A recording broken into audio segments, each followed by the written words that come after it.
Good morning and welcome everybody. On the behalf of the New York Encounter, I'm Marcie Stokman and I will be moderating this event. I'd like to sincerely thank Benedictine College for sponsoring this presentation. I'll read the bios now of our speakers, but full bios are available on the website. To my left, Sarah Hemminger is a social entrepreneur, scientist, and ice dancer who co-founded Thread with her husband, Ryan, in 2004. In 2010, she received her PhD in biomedical engineering from the Johns Hopkins University. She also received the prestigious Seibel Scholars Award for outstanding work in the field of technology and engineering. Sarah received her undergraduate degree from the Johns Hopkins University in 2002, and prior to pursuing her PhD, she worked as an engineer for Medtronic Exomed. J.D. Flynn is the editor-in-chief of Catholic News Agency and a canon lawyer.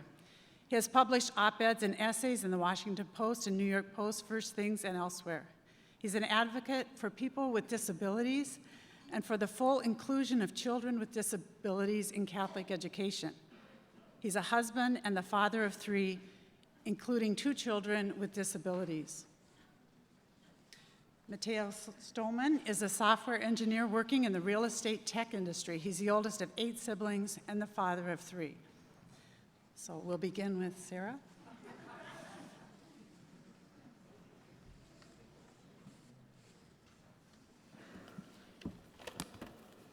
Good morning.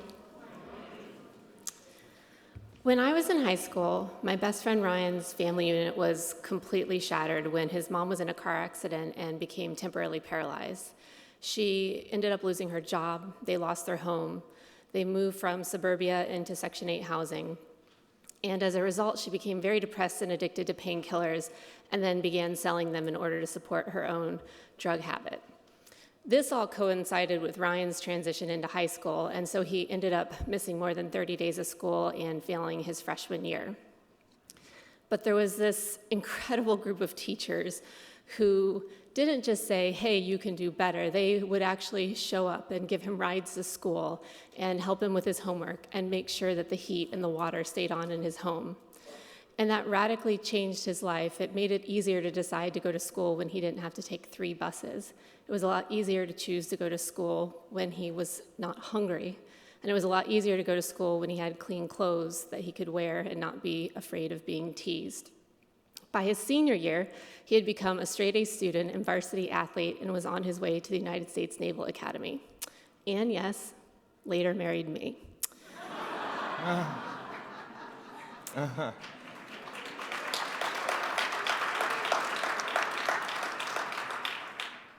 In 2004, Ryan and I founded Thread to harness the power of relationships to bring people together across lines of difference. At the time, I was a graduate student and was quite lonely. It was a super competitive environment. I'm an extreme introvert and had trouble making friends. And what I didn't understand explicitly at the time, but do now, is that for me, it triggered a trauma from my own childhood. I grew up in a very religious community, and when I was 8 years old, my father found out that the pastor of our church was misusing church funds. When he revealed this, instead of firing the pastor, they decided they would shun our family. So from the time I was 8 to the time I was 16, the adults, the children, no one was permitted to speak with me, interact with me, even my own cousins, aunts, and uncles. And so Thread came about not because I was trying to help anyone other than really myself. I wanted to find a place to belong, and it dawned on me that maybe there were other extraordinary individuals like Ryan that were in unthinkable situations, and that maybe together we could find this sense of belonging. So what does Thread do? Well, we enroll 9th grade students who rank academically in the bottom 25% of their class. The average GPA of our cohorts is around 0.9 on a 4.0 scale. Once young people are in Thread, we make a 10-year commitment. We lovingly joke it's longer than your average American marriage. And each young person is given 4 extended family members that do whatever it takes to support them, from rides to school, to refurbishing their house, to helping them with their homework. The way to think about it is, if you would do it for your own child, we do it for ours. And then to ensure that the Thread families can really focus on building their relationships, we also provide program spaces where they can do things like community service, go camping, spaces where both the young people and the volunteers can hone their skills, find their passions, and figure out where they fit into the world. We also have Thread collaborators that provide pro bono expertise in things like preventing evictions or how to access healthcare, again, so that the Thread family can focus on their relationships. So I wanted to share with you about a relationship that started for me 16 years ago with a young woman named Judy. If you look in the upper left, she's the one who looks really angry. Judy and I have a lot in common. She was also a severe, and still is, introvert. So when I would give her rides to school, you can imagine it was like the most awkward silence ever in the beginning. This is us on our very first camping trip together. There was, I don't know what I was thinking. I took 15 young people camping in January, where the beginning of the trip had 8 inches of snow on the ground. But this was really the beginning of our relationship. We both hated the cold, and that's where we started to form our conversations. So over time, it was really hard. It took a lot of work, but we eventually got to know one another. And Judy not only ended up graduating from Dunbar High School, but she ended up going to Wesley College, where she received her degree in nursing. And so I remember sitting in the auditorium when she was getting ready to go up and receive her degree. She now has her master's, so this was her first degree. And I said, "What type of nurse do you think you're going to become?" And she said, "I've decided that I'm going to become a mental health nurse." And it dawned on me, the reason Judy wasn't going to school in those early days wasn't because she didn't want to or because she didn't want to succeed. It turned out that she had been so badly abused by a family member, to the point of near death on 2 occasions, that she was just so severely depressed and suffering from anxiety that on many days she physically could not get out of bed. And so fast forward years later, when she had been able to achieve so much, and she said, "Of course I'm going to be a mental health nurse, because with every other disease, cancer, dementia, your family flocks to you. But when you have a mental health disorder, everyone runs away, and I want to be the one person who's left when no one else is." And so we think about who is the pipeline of leadership in Baltimore City, where Thread is located, or in our country. It really is young people like Judy. The interesting thing is, she is very special, but she is actually not unique. So while young people in Baltimore City who have GPAs of less than 1.0 during their freshman year, on average only 6% graduate in 4 years, in Thread, that number is 85%.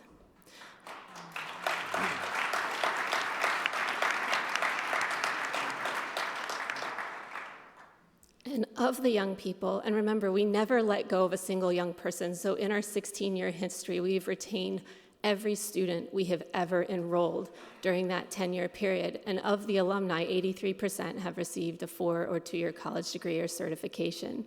So as our alumni continue to excel, we thought about what could this be in the bigger scheme of things? And so Thread has set out this very ambitious vision where we plan to enroll 7.5% of the entire freshman class across the school district in Baltimore City. Getting to that capacity would mean that, yes, we would move the needle citywide on the high school graduation rate. But more importantly, what that would mean is we would be weaving together relationships across lines of race, class, religion, with over 20,000 Baltimoreans, thinking about their students, their families, our volunteers, their families, collaborators, donors, staff, board. All together, we would represent 5% of the entire adult population in the city. And so that is the movement that we are working to build. And so as we've looked back and said, well, how did we get to this stickiness in our relationships in a world that feels and is often so divided? We've realized that for us, success, it really comes down to how you define success. Do you define it as simply the young person graduating from high school, or do you define it as, in Thread, thinking about it as we are all on a journey, and how do we all grow, and how do we all change? So the key to building these relationships across lines of difference, when I think about it, it's if we want our young people to go to school, then if we say we're going to take them to school, we need to show up and take them to school. If we want young people to never give up, then we have to actually never give up on them. And we have to move from this place of you matter, which in reality is such a low bar, to I need you. And that is what we do. When I think about the rides to school with Judy, often in those early days, we would debate things like fashion, mostly her making fun of my Rockports, which I find very comfortable, and she found atrocious. We would also sometimes talk about, her mental health challenges and the fact that I've lost 3 family members to suicide. Later in life, ironically, we both very much struggled to have children, and so sometimes it might be in one another's homes or in a coffee shop, but we would just sit there silently because after suffering such loss, there was just really nothing to say. When I thought I had it kind of figured out in my relationship with Judy, 3.5 years ago, I was in a very bad car accident and had a head injury. It was so severe that I lost 30 pounds, and don't worry, I've gained it all back. And was nauseous all the time, had daily migraines, and one day I was just driving home from work and had a massive panic attack. And I had no idea of what to do. I didn't even know what was happening. I had never had one before. And I was terrified because my father's grandfather had just passed away, and he needed to travel home to Indiana for the funeral. And the idea of being left alone, oh, by the way, Judy and I both did end up having children. This is Evie and Linda, who consider themselves sisters. And so Ryan's about to go to a funeral. I don't know what's happening in my body, and I'm like, I can't be left alone with this munchkin. What am I going to do? And that's the funny thing. Like, when you hit those moments, like the one I was in where I felt embarrassed and humiliated, it wasn't that I didn't know a ton of people, but it was who did I feel comfortable calling in that moment of deep and incredible vulnerability. And so, of course, I called Judy, who came over to the house, sat with me for the entire weekend. Our daughters played, and it turned out to be one of the most beautiful experiences of my entire life, was spending that time with her. And so when we think about, just all of the challenges that we go through, it really becomes the person who in that moment could make me feel seen and understood really was Judy. And so I think in Thread, we think about how do we get to that place with 20,000 people. And that takes a different type of work, an intentionality around 3 things that we think of as a critical piece of our framework: structure, spaces, and norms. So if everyone is on this journey of personal growth, and for us, we view that really has to do with our relationship with ourselves and with one another. But we must acknowledge that structures, whether it's the family structure or structure within a company or within a church, structures define who you're initially in relationship with. And so what we find is that if you want adults to be on this journey, so if you want to have a volunteer go and pick a young person up for school, it might be 6 months before anyone answers the door. So if that volunteer is expected to go and knock on that door every morning for 6 months and be rejected, they need a coach too. So in Thread, those 4 volunteers are coached by what we call a head of family, who is also a volunteer. Heads of family are coached by grandparents. What it does is it creates a culture where everyone is modeling what it is to grow and change. And then when we come together in these relationships, there are certain norms. Oftentimes, we come into spaces as humans and we default to a certain set of norms depending on the context. In Thread, we're very intentional that the norms dictate how we show up in relationships, and they reflect the diversity of the Thread community. The first of these is showing all the way up. So do you recognize your own inherent value? Do you understand how to communicate, though, that you can simultaneously hold that value and your room for growth?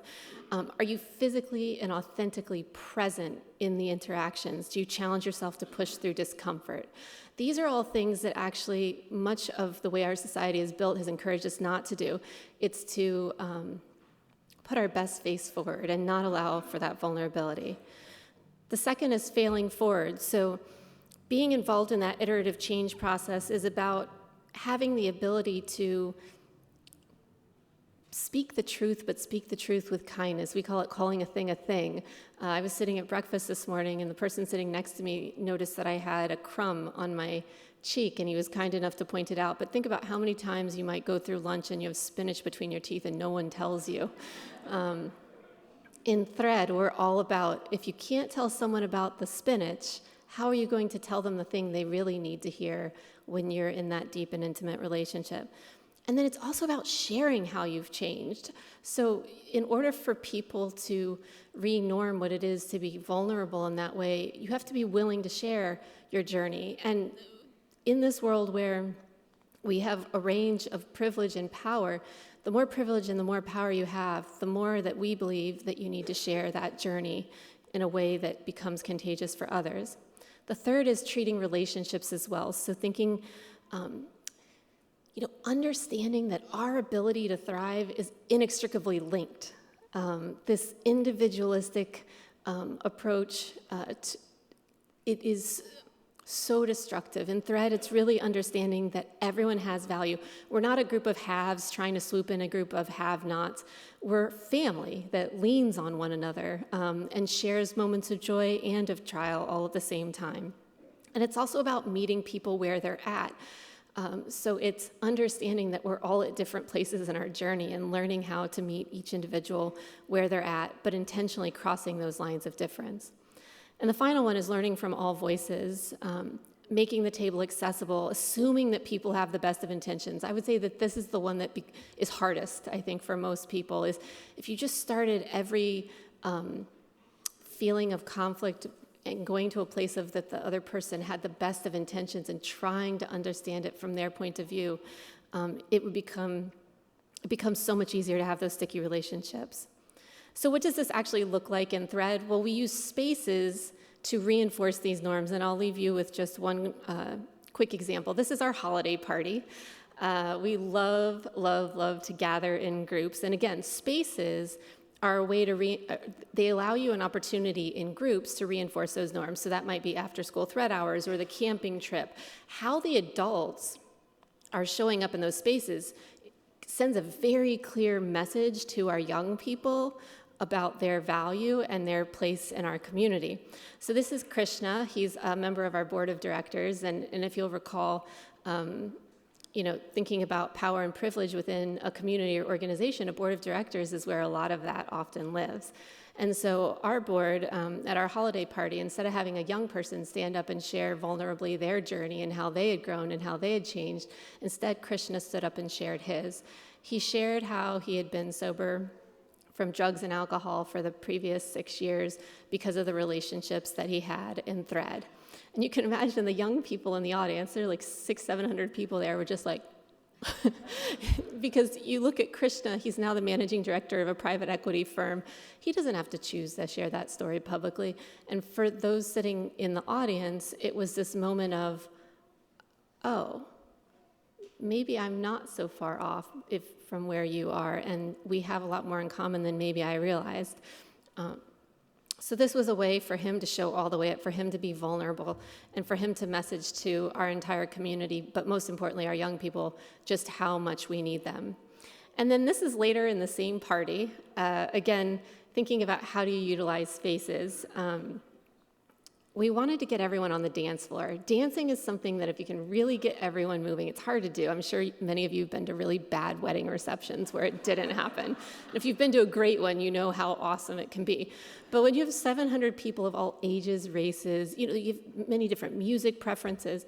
And so we had African drummers come out and start. And who might you guess jumps on the dance floor first? The young people, right? So they get out there, they're dancing, and there's like this extreme awkwardness for the rest of us because no one was jumping in. And then came Sean. So I don't know if you can see Sean. His back is to you. He has a blue and white plaid shirt. He's a middle-aged white man. And he just said, screw it. And he just jumps in the middle of the dance floor with a teenager, and they were pretending to jump rope. And it broke the whole thing wide open because the minute Sean did it, everyone else felt a freedom to do it. His willingness to put himself out there and be vulnerable and maybe look a bit silly, which he didn't look silly at all, it turns out, it changed it for everyone else. And so all of a sudden you found this dance floor was filled with everyone, and yet there was still one group not on the dance floor. It was the older people in the room. So what did we do next? We played the electric slide. Why? Because everybody loves the electric slide, all ages. So just, what I would say is as you're moving through space, what we've learned in our family is just, it is about creating spaces and leveraging structures and having a set of norms that really allows people to feel loved, feel like they truly belong. And when you think about just this incredible time in our country's history, this immense division and strife, we need to find a way to rediscover the thing that is most important, which is one another. Thank you.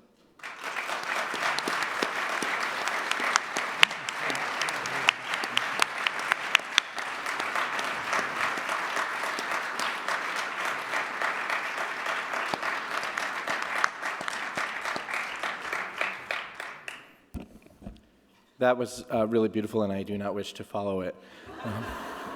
But nevertheless, I am here. And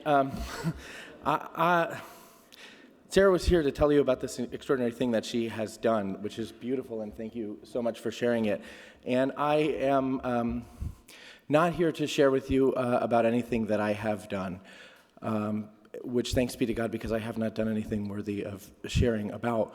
But I am here to share with you at least about a set of experiences that I have had, and a set of experiences in my own family, and the experience of my own life having been transformed by sort of unexpectedly knowing and loving people with disabilities. I have 3 children. 2 of them are adopted, and the 2 adopted children have Down syndrome.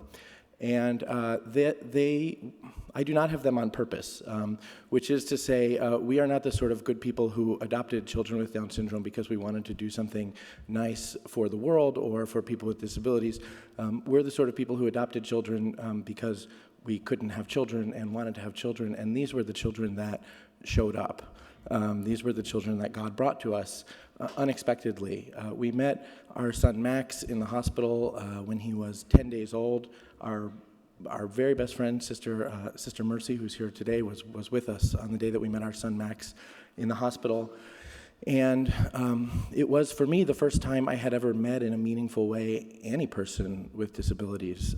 Maybe like a lot of you who are, well, I'm old. Maybe like a lot of you who are also old, you did not probably grow up with the experience of having people with disabilities in your classroom or even in your school, perhaps. I knew one person with a disability growing up, and he was a man in our town who was intellectually disabled and rode his bike around town, and kids were sort of scared of him, and we made up urban legends about him, but we didn't know anything about who he actually was. We hadn't encountered anything about him at all, and that was the sum total of my experience of persons with disabilities when I met my son Max, who was just 6 pounds of a baby with a lot of wires and oxygen cannula and monitors attached to him. We took Max home once we could get some of that crap off of him, and we started to sort of learn what it was to be parents and also learn what it was to know people with disabilities. And less than a year later, we got a phone call from our adoption agency. The call, it was a Thursday, and the social worker called us and said, a woman came to the agency today, she'd come that day, and she's going to have a baby on Sunday. And the baby has Down syndrome. And this woman is looking for a family who already knows something about Down syndrome and is devoutly Catholic. And do you know anyone? And I feel like I can say this here, and I thought, shit. So I called my wife and I said, do we know anyone? And she said, well, we don't have any plans on Sunday, so. So we went to the hospital. We had to adoption isn't free, so we had to beg, borrow, and steal like 20 grand in about 5 minutes, which was good to know that we could do that if we needed to. But then that Sunday, we went to the hospital and we met our daughter, Pia Therese. And knowing and loving those children has been transformative for me, and it has taught me a lot about myself, about my relationship to God the Father, and about what family life is and what it's for. So I want to tell you a little bit about that. But to do that, I just want to tell you a little bit about my kids. Because people with disabilities aren't sort of a category of persons who are all the same. My kids, who both have the same diagnosis, trisomy 21, couldn't be more different from each other. So let me tell you about my son, Max. My son, Max, is a beautiful boy. He has almond-colored eyes and a mop of blonde hair and a smile. We call it his goofy smile. That is disarming and irresistible and a source of joy. My son, Max, is intuitive and kind. He's also nervous about things that he doesn't understand, and he doesn't understand a lot of things. My son, Max, approaches the world cautiously. He delights in the joy of other people. At school, at recess, he stands on the sideline while his friends, his classmates, play football, and he cheers for every play. He cheers as much for a fumble or an incomplete pass as a touchdown. They're all the same to Max. He's cheering because their boys are there and they're alive, and he's glad to be a part of it. But if you ask Max if he wants to play, which the boys do because they love him and they're good to him, he looks at you as if you're crazy. And he says, no way. Be careful. Max is careful about everything, and be careful and careful, guys, is his motto. He's also slight. Max is the skinniest person who I know. He doesn't take after his dad. Max is actually the skinniest person who I've ever seen in real life. I can count his ribs and his vertebrae, and again, as you can see, that's not a family trait. I'm always worried that he's going to break a hip, but he's careful, so that's good. But Max is skinny because he hardly eats anything, ever. It's hard for Max to hold food in his mouth. In addition to Down syndrome, or as a consequence of Down syndrome, Max has a host of challenges related to his senses. He experiences everything that he senses, everything that he touches or tastes or feels more intensely than most of us do. Everything he hears at a volume that's so much louder than the way that we hear it. So that Max walks around a lot of the day like this, especially when Dad is talking, because I am so damn loud. It's hard for Max to hold food in his mouth. It's hard for him to put clothes on his back. The textures can be too much for him sometimes. There are 3 or 4 things that Max can wear. He has a mop of hair because it's impossible for my son Max to endure a haircut. To endure a haircut, I have to lay on top of him, putting all of my body weight, which is substantial, on his little body weight while my wife cuts his hair and talks him through it and gives him candies and plays Curious George. It is a show for my son Max to have a haircut. Max is not free.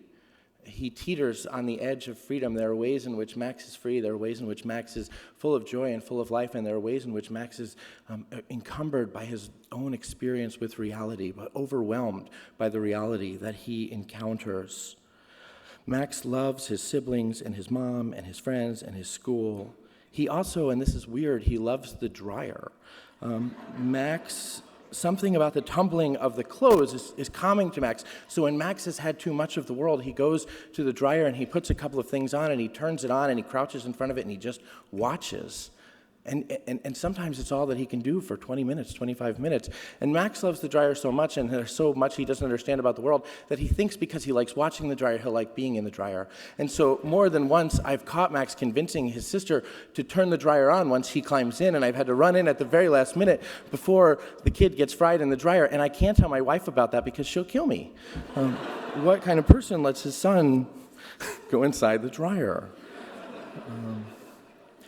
Max is my beautiful and loving and generous and simple and struggling son. And what I've learned from Max, what I've seen from Max, is that no amount of his own efforts, no amount of my own efforts can set Max free from the things that he struggles with.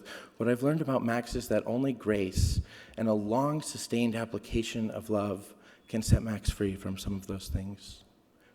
Let me tell you about my daughter, Pia. My daughter, Pia, has a pair of pigtails that bounce on the back of her head whenever she moves, which is always. My daughter, Pia, is always moving, and so her pigtails are always bouncing. They're my wife wouldn't like me to say this, but because Pia is always moving, those pigtails are often naughty rat tails of lollipops and marshmallows and mud and substances that I don't want to know about bouncing on her head and on our furniture and wherever else Pia is. Pia doesn't walk anywhere. She jumps, and she tells you to jump. And if you don't jump, she gets mad at you, and she insists that you jump, and then she pushes you until you jump. Pia is inquisitive and kind and funny, and not like little kid funny, like parents say their kids are funny, but they're not. My daughter Pia is really funny. She has great timing. She's funny, and I get in trouble all the time because the girl can make a joke and get out of damn near anything, and I will let her out of damn near anything because she's funny. Pia is often covered, as I said, in something sticky from head to toe that I can't quite identify. But Pia is also covered in scars. Across her chest and her back are little nicks and scarred zigzags. They're evidence of scores of procedures that she has earned, scars that she has earned, spending a lot of years battling 2 different diagnoses of cancer. Pia is a miracle. She shouldn't be alive. On 5 days after Pia was born, in the middle of the night, she had 2 heart attacks. And doctors rushed in and saved her life. We were completely helpless. The only reason those doctors saved her life is because Pia was at the hospital. And the only reason Pia was at the hospital is because we had checked her in that afternoon, because that morning she had been diagnosed with a kind of leukemia. Pia is alive because of the cancer diagnosis that she has spent a very long time fighting. She should have died that night. She should have died other times in her life. She spent most of 3 years altogether battling different diagnoses of leukemia. Pia has been on the verge of death. We have watched the color and the life drain from her body. But our daughter Pia is alive.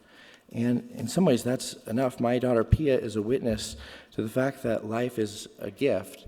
And whether she knows that intellectually, which I don't think she does, or she just intuits it, my daughter Pia is determined to spend the gift of that life in joy. She's a witness to a life well lived. My children are beautiful and a source of joy for me, and a source of life for me, and a source of conversion for me. But they're also invisible. Not so much here among people of the movement and their friends who are determined to see life as a gift itself and determined to encounter reality. But in so many places we go, my children are invisible. They live on what Pope Francis calls the existential peripheries. And so they're either not seen at all, or they're infantilized. They're made into a sort of stereotype about Down syndrome that has to do with being happy all the time and being a sort of mascot for life, and has nothing to do with the person. My children are not mascots. Well, sometimes they dress up like mascots, but that doesn't really fit here. My children are not mascots. They're persons. They live in reality, and having them in our family, being a family with them, has been transformative with me, because it's invited me to see the person, the gift of the person, in a new way. So there are sort of 3 things that I have learned, or I have seen, that have been made manifest to me by my knowing and loving my children, that are about family life, which is what I'm asked to talk about, that I thought I would mention. And the first is that family is, or can be, the place that defeats the lies of technocracy, the lies that we hear and endure and often integrate into our understanding of ourselves in the world without even realizing it. The lies that say that our value comes from what we do. That a successful life is a life of something called a contribution to our common welfare, that it has to do with something that I make or produce. The lie of radical individualism, the lie that says that I am a person who finds my happiness by finding sort of the things that fulfill or interest me apart from these other people who are in my life. The radical individualism that says I can do it by myself. The atrocious sort of American mythology of the man who has pulled himself up by his bootstraps. My children have bootstraps on their rainbow boots, and they can't pull their boots up, let alone themselves. And I see that. And I see that this idea that most of us have, that most of us carry, that I myself carried for so long, that my value, even to God, has to do with sort of what I do for the kingdom, or the way that I contribute, or whether I'm smart enough and erudite enough and cosmopolitan enough and clever enough. And my children are none of those things. And in family life, we've encountered the unity that comes not from what we do, but from simply being together and seeing one another as persons. In the Christian life, most of us are infected to one degree or another with the heresy of Pelagianism. Pope Francis keeps saying this to us. Most of us think that we'll go to heaven because we've done enough good things for God in one way or another. Most of us think even that the sacramental life is a sort of a set of checklists that will be okay with God when we fulfill the set of checklists. And the sacramental life is essential to our salvation. But what God is after is intimacy, is real unity with us. And what saves us is not the things that we do. We only participate in the saving work of Jesus Christ. And I've learned that, watching my children who can't really do anything by themselves, who can't get dressed by themselves or go to the bathroom by themselves or put themselves to sleep or eat by themselves or be left alone with their brother because they'll beat the shit out of him. I've learned that. John Paul II in Familiaris Consortio says that the relationship between family members should be guided by the law of free giving. And most of us in our technocratic society are infested with the idea of transactionalism. Even in our family life, I do for you what you do for me. Our marriages are infected with the idea of transactionalism. I did the dishes, so you owe me a kiss. Even if we don't say it, we think it sometimes, right?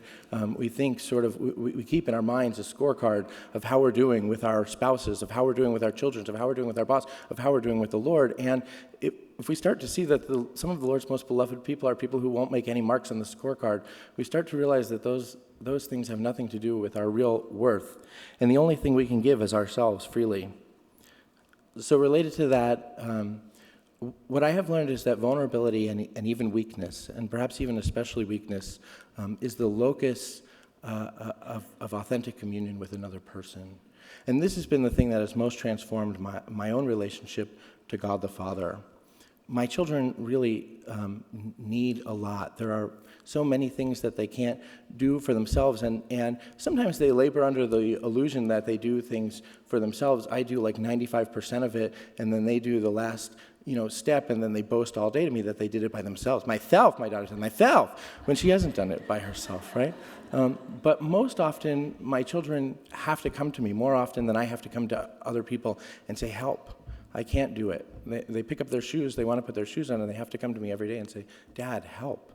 My son wanted to take off his sweater the other day because it was too warm, and he sort of fumbled around with it for a few minutes and got frustrated and had to say it again, Dad, help.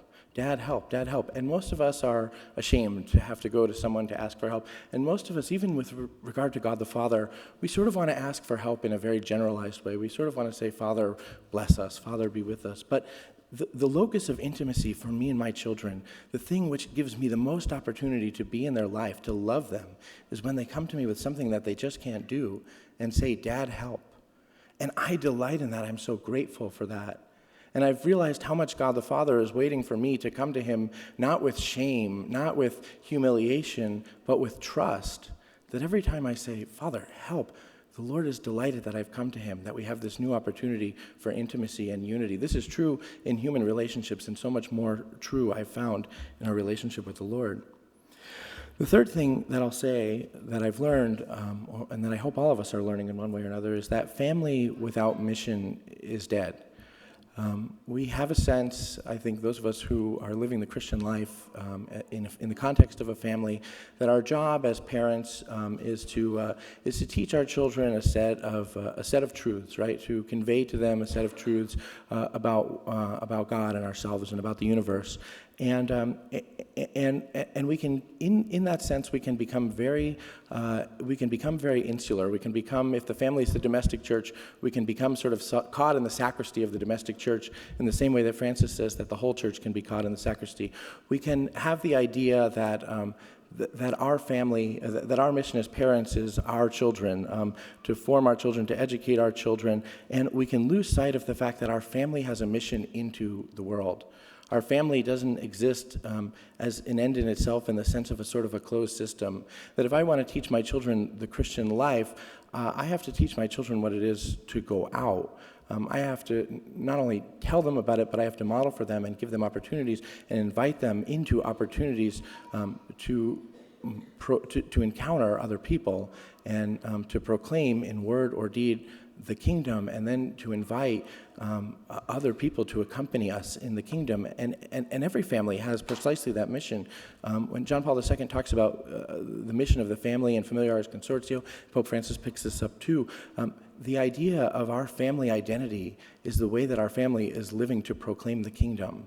And so often I think we can sort of get lost in the sense that in our house this is the way we live, but we can put up walls, we can sort of allow ourselves to become withdrawn. We can talk, perhaps maybe publish books about a sort of strategic withdrawal from the world. But Christians don't strategically withdraw from the world. Christians plunge into the world. And the Christian family needs to do the same thing, and for each of us that looks different, which means that the Christian family needs to discern what is it that God is calling us to, what are the things that God has, what are the doors that God has opened us to, what are the unique sort of set of circumstances by which we may proclaim and witness to the gospel in a way that's different than any other. And the good thing about that is it's not just an imperative, it's the source of life. For our family, the set of things to which it's become clear that God has called us to, which is providing hospitality and becoming a place of prayer and conversation with other families of disabled people, advocating for inclusion of disabled people in Catholic schools, helping to facilitate that and train teachers and school administrators in a variety of schools to do that. All of those things are inclusive of all of us. They involve all of us. They require something of all of us, but they also give life to all of us, and they've become a source of unity for us. Our apostolic identity ought to be, as a family, the source of our unity and the source of our identity. And if that's not the case, sort of knowing a set of propositions about faith, I don't think is going to be sustaining for anybody. Most of us know people who know a set of propositions about faith that they don't live and in which they don't find life.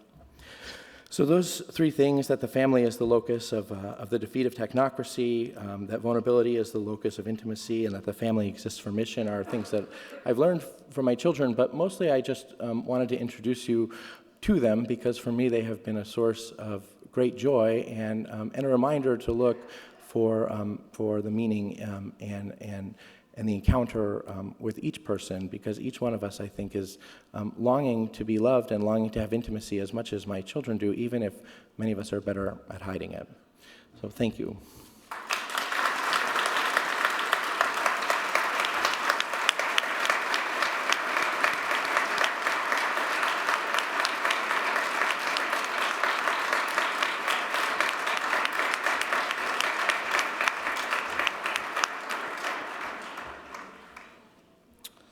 Thank you, Sarah, JC, Marcie, New York Encounter.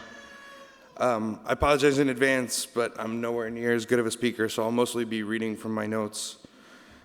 I was asked to share the experience of growing up in my family and how that has shaped my life. For those of you who don't know me, I am the oldest of 8 children, but there was never a year that we didn't have someone else living in the house with us.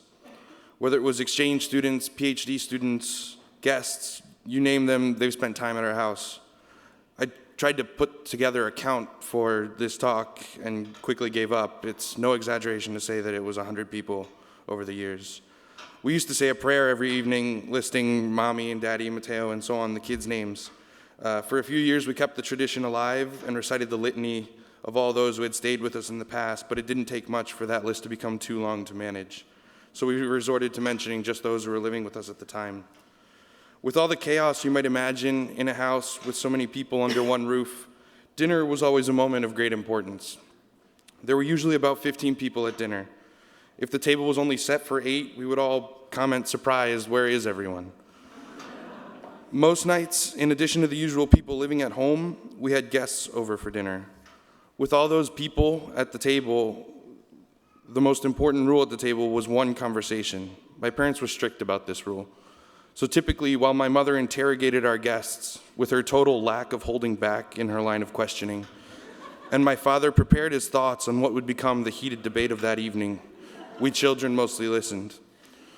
We had astronomers, bishops, friends from Italy, and of course, family friends from our community. The conversation around the dinner table was almost always guaranteed to be captivating, to the point that even my friends growing up would love to come over to participate in Stohlman dinners. There was something unique about that way of staying together over dinner that was truly appealing to us. We found ourselves interested in things and people more than in other settings. I mentioned an astronomer coming to visit. He told us all about his work and the study of the stars. As I listened, I waited for the inevitable question from my father, who never missed a chance to challenge our guests on what they were saying. He said, "But isn't this all a waste of time and money? What is the point when I need to put food on the table?"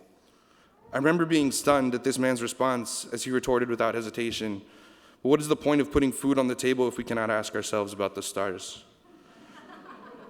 Personally, I've never been the kind of person that is particularly mesmerized by the stars. I took pride in myself for being a supremely practical person.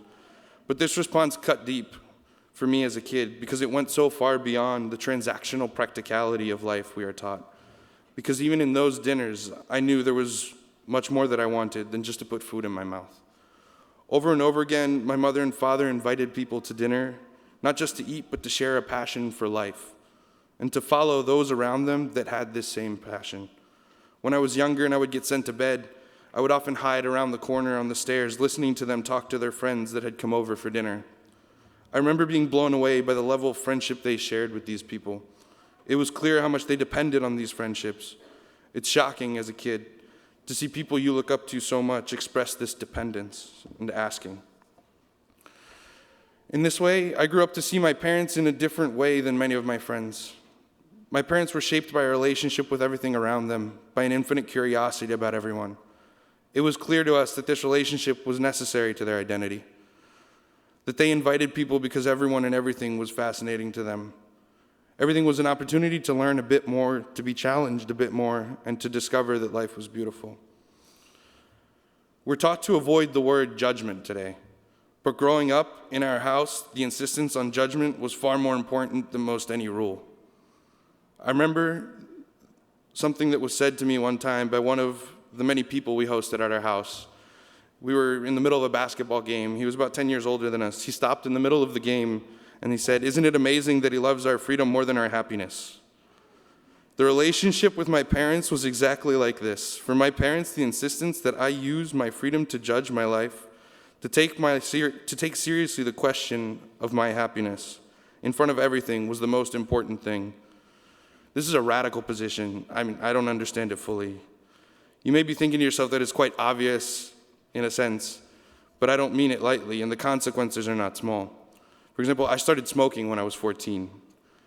To my parents' obvious dismay, but they did not stop me. I don't know if I could or would allow my children the same thing, but the radicality of this point is not the question of smoking or not. My poor mother suffered every cigarette. The radicality of this position was the awareness they had of the need of a child to learn to judge in accordance with the ultimate question of happiness in my own life, to learn to compare my truest desires with everything around me. My father always insisted that he could never prepare us with the answers to all the questions we would face in life, but rather hoped to show us that through the method of truly responding to the question, "Does this make me happy?" we could respond to anything. There was a thing my mother always did that has stuck with me, bothered me really, ever since I can remember. She would come home after visiting some neighbor and exclaim to us that a miracle had happened. She said it with such sincerity and joy that I fell for this trick for years. She would then explain something to the effect of how she had just met the neighbor down the street, and they had talked about some enormous challenge they happened to be facing, and that they would now be coming over for dinner, and that they were going to give us their trampoline. We went through tons of trampolines. I don't think I'm alone in thinking that miracle is a bit of an overstatement, but over and over again, she would come home and do this to us. For her, life was a constant miracle. We'd come back home after school, and she would begin recounting the miracles of her day. They're all stories of people she had met. She would start the story with, "A miracle happened today," and end with, in Italian, "Come bello il mondo, come grande Dio," how beautiful is the world and how great is God. You have to be either crazy or see something so much more in life to be that way. I, as a kid, concluded she was crazy. But the sheer force of attraction in the way she looked at life drew an enormous number of people to her, including us. She made no sense in my mind. Asked questions you're not supposed to ask. Interacted with people when you're supposed to just wave, and never once failed to see a person as a miracle. In looking at my mother, the judgment of life was clear and simple. Life is beautiful, life is given. When I eventually went off to college, I lived at home and commuted to school. When my father would see me leaving in the evening to go to a party, he would remind me, nothing good happens after midnight. The point again was not the rule. There's nothing magical about midnight, I think. The point was the need for things to be good. The point was for him to put his need for things to be good in front of me and challenge my freedom. After many wasted nights, I would feel so bad coming home with these words ringing in my ears and thinking to myself, was this good? The next morning after such nights, on a Saturday morning after having partied, I would be up at 7 a.m. ready to work, ready to come back to the unity and affirmation of goodness we experienced in working at home. We worked all the time. There was always a project going on, usually to the dismay of my mother for all the incomplete projects from the previous few years. The passion for work was driven by my father. He never stopped at a crazy idea. In 2009, my father had the bright idea to have an end of summer party. We would cook for all of our friends and celebrate the end of summer and the beginning of a new year. Naturally, we couldn't just do the typical cookout with burgers and hot dogs. As he would say, if we're going to do it, we might as well do it well. And the importance of a meal was never taken lightly. So he said, why don't we cook a whole pig? The pig roast was born and became a yearly tradition until 2019. By the last year, the turnout surpassed 600 people. And we were cooking one whole pig and 6 whole hams, in addition to fresh mozzarella, homemade limoncello, and the list goes on. People would make plans to come in from out of town just for the pig roast. The pig roast was my father's understanding of work. For him, it was a chance to testify to the community of the beauty of life. And because of that foundation, we invited everyone to it. And it was clear. There were many things growing up that I was actually embarrassed to invite people to. Not the pig roast. There was a certainty of the universal attractiveness of that event that went beyond any of my concerns of embarrassment. Work was unity and passion for my father. Whether we were peeling hundreds of lemons for limoncello or building the set for the school play, work was his response to every aspect of life being supremely interesting. And working together was a possibility for unity and companionship in front of these interesting things. Working together to build something or make something, for me as a kid growing up, was a constant discovery of how fascinating and given things are. And there were countless others like me that came week after week to help our family can tomatoes, slaughter pigs, and peel lemons. Particularly kids that everyone would say were the tough ones, came week after week to be looked at by my father and mother and valued through working together. Work in this sense was an enormous point of unity for our family, and an invitation that was readily accepted by so many others. Finally, I want to offer my experience of more recent discoveries in the relationship with my family, to assure you that I'm not naive. Having moved out and away from home 5 years ago, I have seen more and more the inadequacies and limits of my parents in front of the new challenges and difficulties in life. This is an experience I have heard shared by many of my friends around my same age. My parents lost their house in the financial crisis. A few of us kids moved away, and a variety of other challenges, probably pretty normal of aging parents and kids becoming adults. I don't mean normal in a diminutive sense. In fact, more than ever, the drama of life that my parents have always communicated to us is now more clear than ever before in the dramatic questions of their own life today. I've seen my father, uncharacteristically, go through the infinite heartbreak of feeling alone and hopeless, the heart of an entrepreneur in work and life reaching its limits. I've seen my mother fighting to continue to proclaim that goodness in front of the challenges of our family, her own health, and those of her parents growing old far away in Italy. I was recently listening to a talk by our Italian friend Franco Nembrini on a similar subject, and one line really helped me to understand the drama I am facing now. He quotes the first line of the last canto of the Divine Comedy, Vergine Madre, figlia del tuo figlio, Virgin Mother, daughter of thy son. He goes on to talk about his own experience of discovering the resonance of this phrase in his own life. I've seen in myself, my older siblings, and many of my friends, the beginnings of this precise dynamic take shape.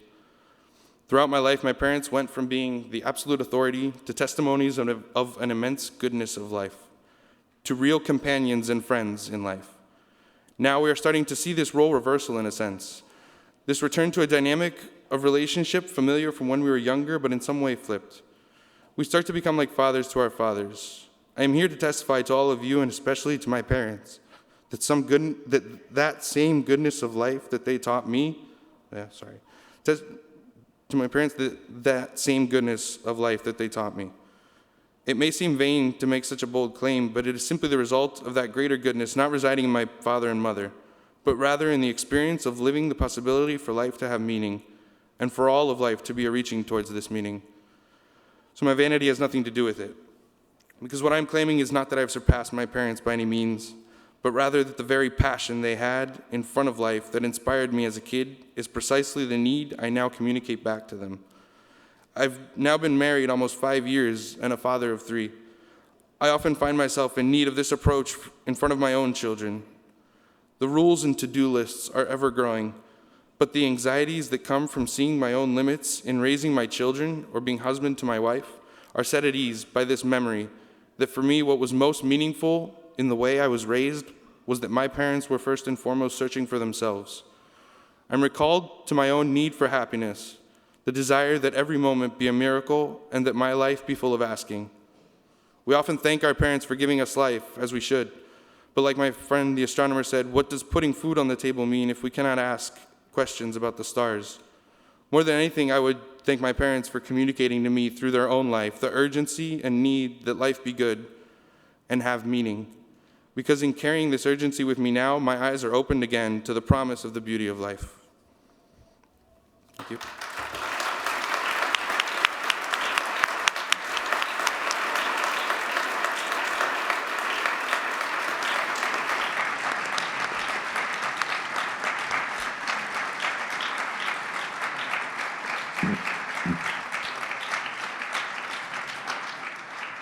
Thank you so much, Sarah, JD, and Matteo.